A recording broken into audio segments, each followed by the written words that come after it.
IRCTC કૌભાંડમાં લાલુ પ્રસાદ યાદવના પરિવારને મોટો ઝટકો લાગ્યો છે। ભ્રષ્ટાચાર મામલે કોર્ટે 14 આરોપીઓ વિરુદ્ધ આરોપો નક્કી કર્યા।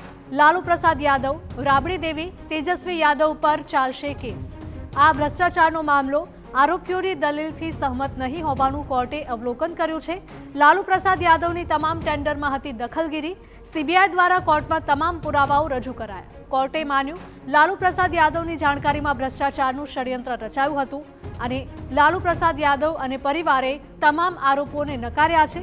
આરોપ શું છે તે જાણીએ તો વર્ષ 2004 થી 2009 દરમિયાન જ્યારે લાલુ પ્રસાદ યાદવ રેલવે પ્રધાન હતા ત્યારે આઈઆરસીટીસીની 2 હોટેલના ટેન્ડર નીકળ્યા હતા અને આરોપ છે કે તે ટેન્ડરમાં છેડછાડ કરીને લાલુ યાદવે હોટલનું સંચાલન એક ઉદ્યોગપતિની કંપનીને આપ્યું હતું।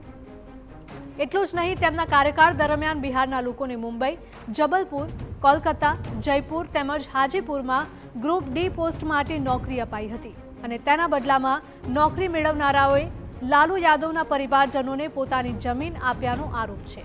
કોર્ટે માન્યું છે કે લાલુ પ્રસાદ યાદવની જાણકારીમાં જ આ કૌભાંડનું ષડયંત્ર રચાયું અને લાલુ યાદવ ષડયંત્રમાં સામેલ હતા, જેનાથી તેમના પૂરા પરિવારને ફાયદો થયો।